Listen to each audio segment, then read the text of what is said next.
I want to bring in Robert Strang right now. He is the former FBI employee and DEA special agent. He's a former co-chair of the New York State Anti-Terrorism Task Force. Sir, thank you very much for spending the time with us this morning. What are your observations this morning? Well, look, this is a very fluid situation. Clearly, there's an ongoing investigation. We know that there's probably going to be more arrests very soon, just based on the fact that he had accomplices in buying the weapons, and he had training, being able to set up those detonators, being able to move in and use those long rifles the way that he did. So this is an ongoing, very fluid investigation. So they're going through all of the hard drives right now. They're taking a look at the phones, the computers, all of the electronic devices, and they're going to find out who else was involved, where they got their training. Was it part of their trip to the Middle East? These are all the questions that the government is going through and trying to develop at this time. Yeah, I'm glad you brought up the detonator, because there was that detonator robot. Because we learned yesterday that there were, in fact, devices and a bomb.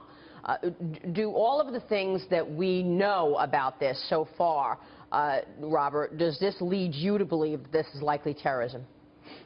Oh, yeah. This is terrorism to me. I mean, you can see the training that was involved in this. This was not something that was planned by someone without the proper know-how. So whether he learned this on the internet, whether he learned this in the Middle East, whether he was financed by some third party or was able to get the money from friends, this was a well thought out process. This is somebody who planned to do something, someone who went in and shot 14 people in cold blood.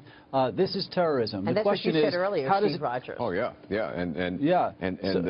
You know, we're thinking alike because we have the experience, and absolutely right. Well planned, well trained, and you brought up a good point too. Robert's his name? Yes, Robert. Robert, you brought up a good point. Robert Strang. Where did they get their training to build the devices, the explosive devices?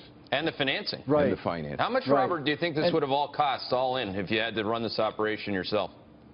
Well, you know, we don't know yet because we don't have all the details, but look at the trips to the Middle East. Look at whatever they had to do internally in the home to get these different devices ready, the ingredients that they had to buy, where they had to travel to buy them. Did they have to pay somebody to teach them? So there's an awful lot that goes into this, and it's going to come out today and tomorrow exactly how this developed. But the bigger question, and Steve brought this up earlier, is, you know, what does this mean for us in America? Is this the Paris event that's going to take place here? I know in New York City, we're all on edge. I mean, I talk with my colleagues there. You know, you talk with other parents and just people who are getting on the subway or talking about coming into Rockefeller Center for Christmas, for the holidays, and people are on edge already. So this really brings us to the place where ISIS wants us. Well, it's a really good point, because we were talking earlier with Steve about this whole so-called Ferguson effect, where the police have pulled back. Steve, do you think that's part of the issue right now? Well, yeah, and Keith, you brought that up before. How do we change things, all right? Part of the issue is not giving the police the ability to do their job. Very fearful. I've talked to police officers all over the country. Very fearful that if they take that extra step, and you know, as a law enforcement officer, we get that sixth sense, that instinct, something's wrong. We know our neighborhoods, we know our people, we know everyone in the community.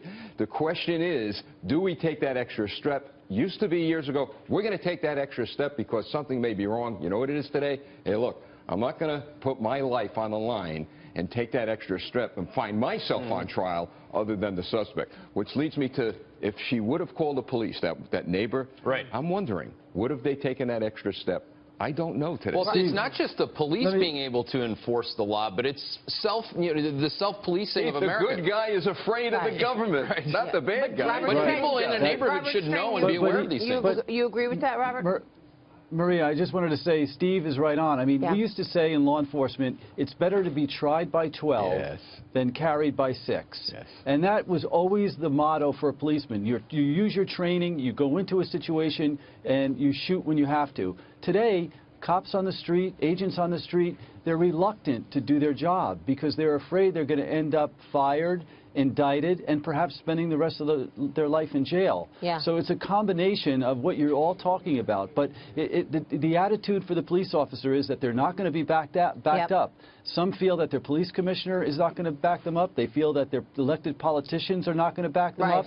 And that's part of the problem that we're seeing in our country today.